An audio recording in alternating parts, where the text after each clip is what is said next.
Sorry guys, kasi ang araw talaga tatama pa lang sa panel ko by 10 o'clock ng umaga eh. Kaya hindi ako nakakapag-charge hanggang hindi tumatama yung ilaw ng araw or yung liwanag ng araw sa panel ko. Kasi may shade eh. Kaya 10 o'clock pa lang talaga yung talagang tirik na. Parang ano eh, no? 10 o'clock, ayan, no? Ngayon, time check na lang, oh. Yan na yung amperes ko. Sa panel, ano, dalawang 550 na nakaparallel. 30 something volts pa rin naman yun. 37 yata. 38, mga ganon. Tapos, ang ampere niya nasa 20 or 19. Tapos, dalawa yun kasi parallel eh. Kasi ang habol ko nga, yung liwanag ng araw. Kasi may shading ako. Kaya ganyan. Oh, may load pa yan Ang load ko, buong bahay. So, more than 40 pa yan kung tutuusin. Kasi, fan, yung lights doon, yung rep, yung exhaust fan. Actually, patay yung exhaust fan. Patay. Oo nga, patay yung exhaust fan. Pero, lahat naman ng meron dito sa bahay, share ko na house tour na to, bale. Cooler, 1.5 na horsepower, na portable. Washing machine and dryer. Refrigerator na hindi inverter. Lutuan namin dahil wala na kami LPG simula nung nag-solar ako. Exhaust fan. Siyempre, ilaw. Ilaw. Lahat yan. Computer. Yan. Pagdating dito, electric pa ng anak ko. Pag natutulog siya, gusto niya daw may hangin. Electric pan ni Commander. Ni Frigidaire General. Ayan.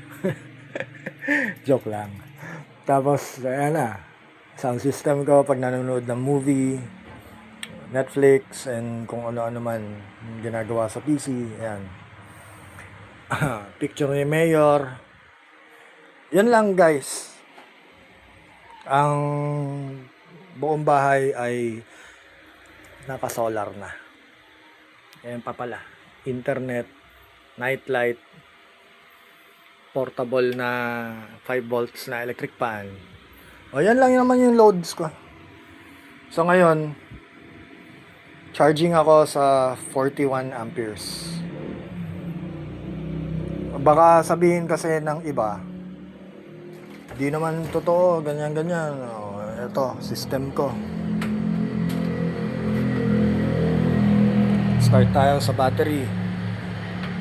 300, 12 volts. Akyat tayo sa wire. Shunt, 600 ampere na shunt. 50mm na wire. Battery wire. Brass bolts. Inverter galing Australia. 50 Hz. Baka natatakot kayo sa 50 Hz. 50 Hz.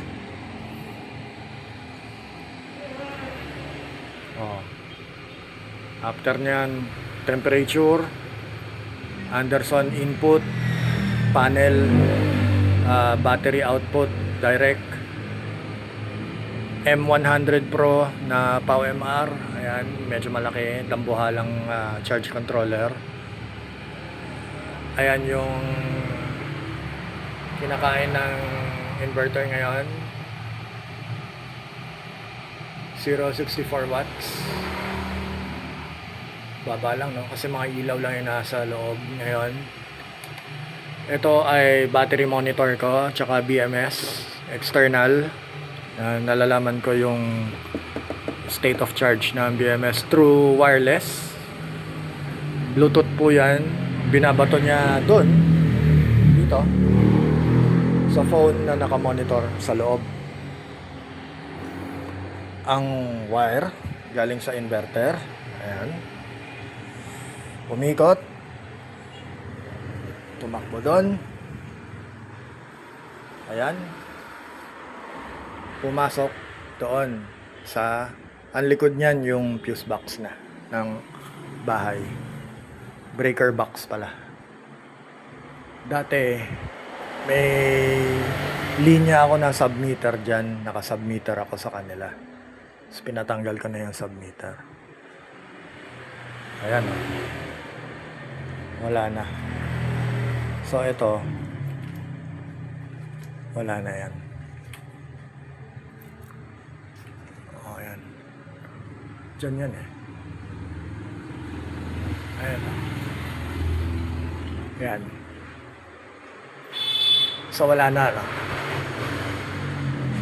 Doon na ako kumonek kasi yung diretso sa breaker box. Pwede rin to. Lalagyan ko ng outlet dito para pwede ko i-share kay Bayaw kasi kay Bayaw na yung kabilang property. Sila na kameral ko. Pero ako dito, the whole bahay ko dito na maliit lang. Yan lang naman bahay ko. Yan lang. Yan lang. Yan. Tama oh. Cute nga eh. Oh. Yan lang. Yan ang system ko. Doable naman. 12 volts. Ayan. May aircon pang 0.5. Pwede pa paganahin yan. Meron pa akong aircon na isa. Na 1.5 naman. Pwede ko rin naman paganahin yan. Kaya lang kasi nagpupuno pa ako. Ayan o. 32 pa lang eh. Grabe naman kayo guys. It's only 2:30 in the afternoon. Oh. Maganda dyan. Hindi naman yung state of charge ang importante eh. Kasi pwede mo naman kalikutin yan at any time. Lagay mo yung battery, state of charge dito, program mo, palitan mo na 100%. Yan, okay mo siya. Pagbalik mo doon, battery mo, 100% na. Pero tignan mo yung voltage. Hindi siya accurate. So, kunin natin yung battery percent settings, battery mo. Balik ko sa nasaan ba ako nun? 37%.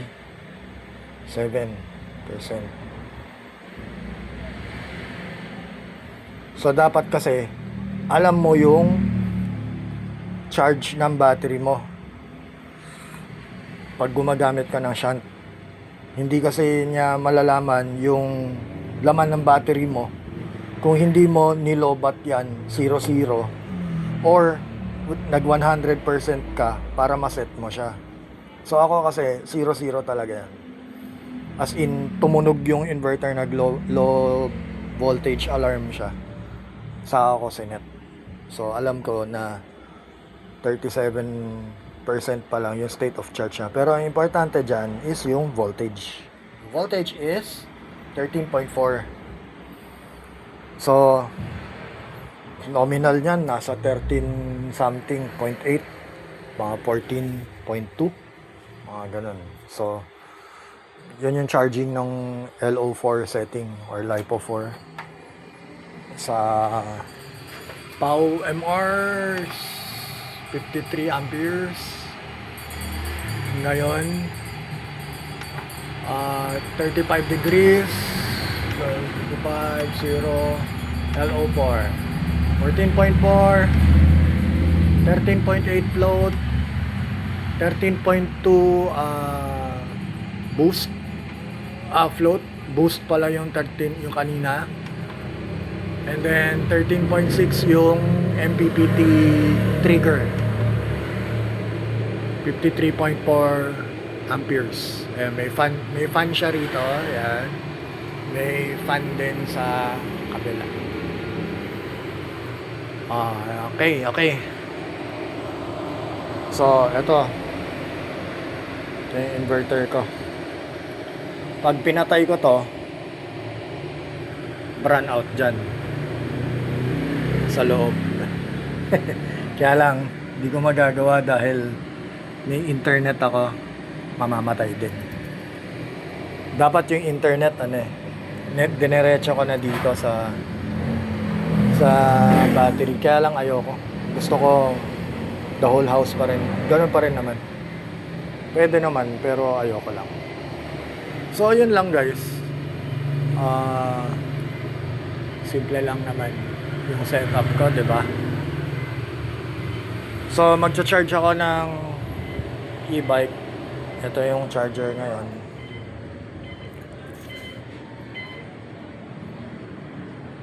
Ayan. Nakaset yung charger. Medyo naiinitan yung charger doon. Pero okay lang. Haba ng extension. Charge ako ng e-bike ngayon. So, nasa 38. Ang lakas ng e-bike pag nilagay ko. Pero mamaya na, punuin ko muna konti. Bye!